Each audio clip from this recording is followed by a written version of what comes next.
Shalom, Bapak Ibu terkasih di dalam Tuhan Yesus.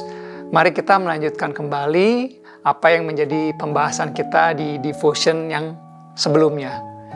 Di pertemuan lalu kita sama-sama membahas tentang simbolisme dari angka 40 yang ternyata sering dipakai untuk menunjukkan masa-masa yang penuh dengan tantangan, masa-masa yang penuh dengan persiapan, masa-masa pembentukan, dan pada akhirnya menunjukkan perubahan dari sebuah kondisi ataupun pribadi orang yang melakukannya, yang menjalankannya jika keadaan tersebut berhasil dilewati. Tentunya kesimpulan ini disertai dengan banyak data dan peristiwa di Alkitab yang menunjukkan tentang hal tersebut.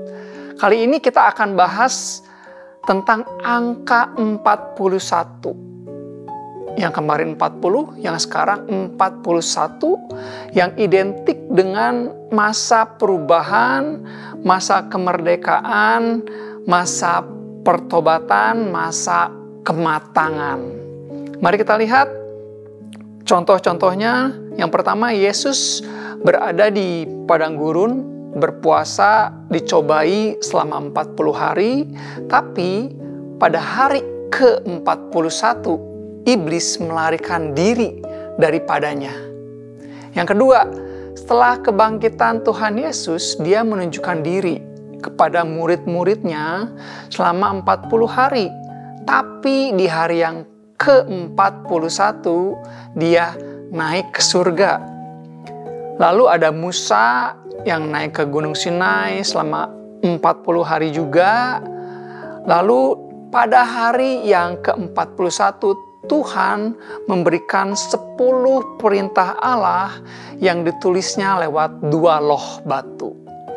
Ada juga Goliat yang terus-menerus memfitnah, menantang bangsa Israel selama 40 hari. Tapi akhirnya di hari ke-41 Daud berhasil mengalahkan dan memancung kepala dari orang Filistin itu. Lalu ada Nabi Elia, dia berlari dari kematian, dari ancaman selama 40 hari, dan hari ke-41 Tuhan menyatakan dirinya kepada Elia lewat suara kecil yang sangat keras. Kemudian ada Yehezkiel, dia ditugaskan untuk berbaring selama 40 hari untuk menanggung kesalahan dari bangsanya sendiri. Tapi di hari ke-41 dia selesai melakukan tugasnya dan dia bangun kembali. Ada juga Yunus, dia memberitakan pesan pertobatan di Niniwe. Selama 40 hari dia berkeliling di sana, tapi pada hari ke-41 kota itu bertobat dan tidak jadi dihukum oleh Tuhan. Ada juga air bah pada zaman Nuh, dikarenakan hujan lebat yang turun terus-menerus tanpa henti selama 40 hari, tapi hari ke-41 hujannya berhenti. Dan ada juga Musa yang melakukan pembunuhan, lalu dia bersembunyi di hutan padang gurun selama 40 tahun. Pada tahun ke-41 Tuhan menampakkan diri kepada dia dan menugaskan Musa untuk membebaskan bangsa Israel dari perbudakan. Dan yang terakhir, orang Israel mengembara di padang gurun selama 40 tahun, dan pada tahun yang ke-41 mereka akhirnya bisa memasuki tanah perjanjian.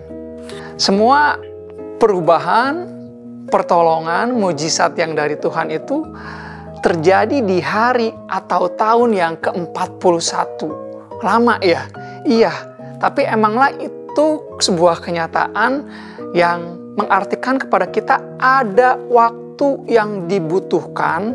Memang tidak selalu angka 40 dan 41, tapi selalu butuh waktu untuk mengajarkan kita, untuk mempersiapkan kita, membentuk kita, menguatkan kita, untuk menjalani apa yang menjadi maksud dan rencana Tuhan dalam kehidupan kita semua.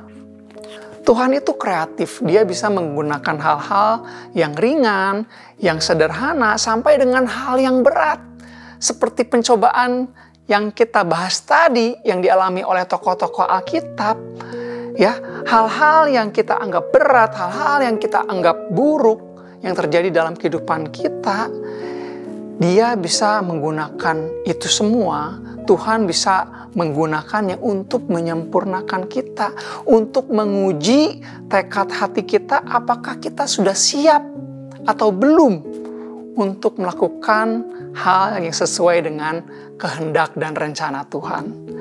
Dan seandainya musim yang penuh tantangan itu datang, pertolongan Tuhan akan tiba tepat pada waktunya. Karena ada firman berbunyi di Mazmur 55 ayat yang ke-22, tidak untuk selama-lamanya dibiarkannya orang benar itu goyah. Saudara-saudara, di dalam 10 contoh kejadian di atas, semua tokoh Alkitab itu merasakan hal yang sama, yaitu kesusahan dan ketidaknyamanan. Karena mereka sedang menghadapi sebuah kenyataan yang sulit, musim yang berat. Tapi yang lebih membebani mereka adalah perasaan yang timbul oleh karena keadaan tersebut. Ada yang merasa gelisah, ada yang merasa takut dan gugup, ada yang merasa khawatir dan putus asa, ada juga yang merasa bingung, kenapa kok saya doang ya yang mengalami hal ini sedangkan orang lain tidak. Ada yang merasa malas, ada yang merasa terpaksa. Padahal ini bukan kesalahan saya loh Tuhan. Tapi kenapa harus saya yang menanggungnya? Bukan orang lain. Ada yang merasa capek, ada yang merasa bosan dan lain-lain ya. Semua perasaan negatif itu muncul sebagai reaksi dari keadaan yang sedang dihadapi. Namun, disitulah sebenarnya terletak kunci dari penyelesaiannya. Semua tokoh Alkitab tersebut yang sudah kita bahas berhasil mengatasi perasaannya sendiri. Jika Elia memilih untuk tetap berada di dalam kekalutan dan pada akhirnya dia memutuskan untuk mengakhiri hidupnya sendiri, maka dia tidak akan mengalami kemenangan lewat pengangkatan dirinya ke surga di tengah angin badai. Emang beberapa waktu dia mengalami goncangan hebat, tapi setelah dia melewatinya, dia dinaikkan ke surga oleh Tuhan. Dan setahu saya hanya ada 2 tokoh Alkitab yang diangkat ke surga hidup-hidup, yaitu Henokh dan Elia. Kenapa dia angkat ke surga hidup-hidup? Karena dia berhasil melewati setiap pencobaan yang ada di dunia ini. Elia, sebagai background saja, Elia sebelumnya baru saja mengalahkan 450 Nabi Baal. Sebuah pencapaian yang luar biasa. Tapi hanya oleh satu ancaman wanita, yaitu Ratu Isabel, dia tertekan hebat. Sudah mengalahkan dan menyembelih 450 orang Nabi Baal, tapi kalah oleh satu ancaman orang, yaitu wanita. Kita bisa simpulkan dari keadaan tersebut bahwa perasaan Elia saat itu lebih dominan dibandingkan dengan logikanya. Karena dia baru mengalahkan begitu banyak orang, tapi kok kalah sama yang satu orang ini. Kita lanjut. Jika Daud memilih untuk terpengaruh oleh keadaan sekitarnya yang sedang merasakan gentar dan takut karena Goliat itu seorang raksasa yang tiap hari ngejek-ngejek bangsa Israel, tapi nggak ada yang berani karena dia kuat, maka sejarah yang tertulis akan berbeda dengan yang kita baca hari ini, betul? Apalagi sebelum Daud maju, Daud sempat diketawain oleh teman-teman kakaknya. Dia sempat tidak dianggap. Karena teman-teman kakaknya dan termasuk kakaknya, semua itu adalah prajurit berpengalaman. Sedangkan Daud dia rakyat sipil, dia biasa-biasa aja. Dia kerjaannya ngangon kambing dan domba. Dia nggak dapat exposure yang cukup untuk menjadi seorang pahlawan, tapi dia tetap mau melakukan bagiannya. Gimana ya saudara-saudara kalau ceritanya ketika Daud direndahkan, ketika Daud terpengaruh oleh keadaan sekitar, dia ngerasa baper. Kayaknya kelar, dia nggak jadi raja bangsa Israel. Betul nggak sih? Ya. Dan jika Nabi Yunus tetap mengutamakan kesebelannya, ketidaksukaannya, kebenciannya ke rakyat Niniwe, dan dia nggak mau melayani mereka, nggak mau memberikan kabar pertobatan kepada mereka, maka tidak akan ada yang namanya pertobatan dari bangsa Niniwe ini, dari orang-orang Afrika ini. Bisa kita simpulkan jadi salah satu bagian terpenting dalam menghadapi masalah adalah apabila kita berhasil menguasai perasaan negatif yang muncul, saudara-saudara. Maka dari itu kita sebaiknya tidak terlalu lama menggunakan waktu untuk mengurusi perasaan kita. Emang sih rasanya tidak nyaman. Emang sih rasanya membuat kita ingin kesal, marah, gelisah gitu ya.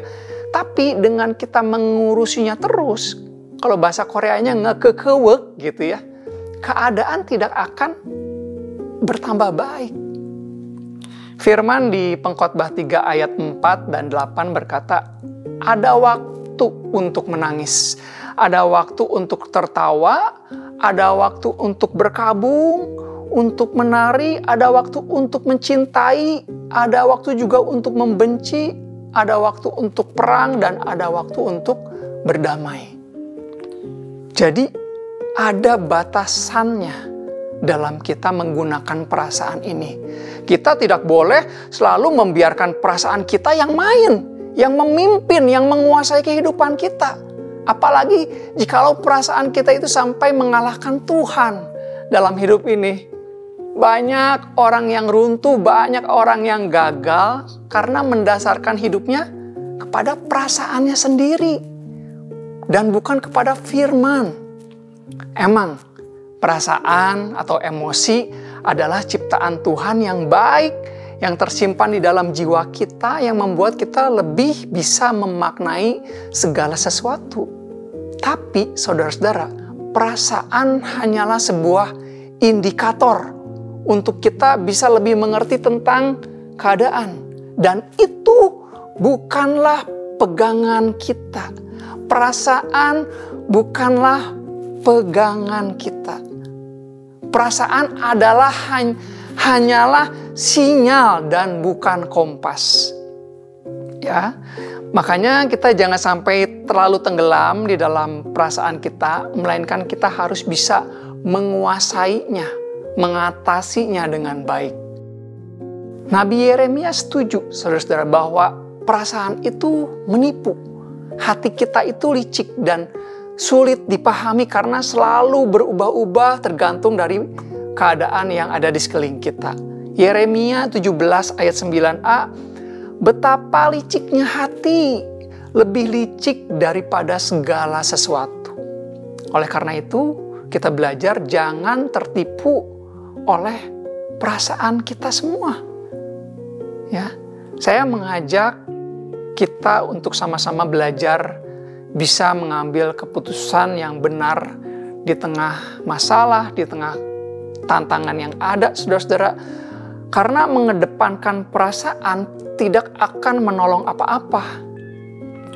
Ada baiknya jika kita berhenti sejenak untuk mengenali perasaan apa yang sedang terjadi dalam diri kita, apa yang sedang menguasai pikiran dan hati kita, lalu kita bisa dengan tenang menentukan langkah ke depannya dengan hati-hati dan sesuai dengan kebenaran firman Tuhan, bukan berdasarkan feeling semata-mata. Lalu setelah melakukan itu, kita bisa sama-sama masuk ke musim 41. versi kita masing-masing. Seperti yang tadi tokoh-tokoh Alkitab sudah kita bahas, mereka masuk ke hari ke-41, mereka masuk ke tahun 41 di mana musim kemenangan mereka alami. Musim perubahan, musim pertobatan. Dan saya rindu sekali kita semua bisa mengalaminya. Sebagai ayat penutup, Mazmur 46 ayat yang kedua, Allah itu bagi kita tempat perlindungan dan kekuatan. Sebagai penolong dalam kesesakan sangatlah terbukti. Jadi jangan lagi saudara-saudara mempercayakan diri dipimpin oleh perasaan kita. Mari kita sama-sama mendekatkan diri hanya kepada Tuhan yang menjadi sumber pertolongan kita. Amin. Mari kita berdoa.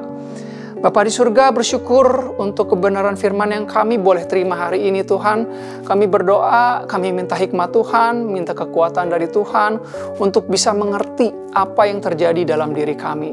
Dan kami berdoa Tuhan supaya perasaan yang kami miliki bisa kami kuasai, bisa kami atur, bisa kami pimpin, bukan kami sebaliknya dipimpin oleh perasaan, oleh feeling kami yang cepat berubah.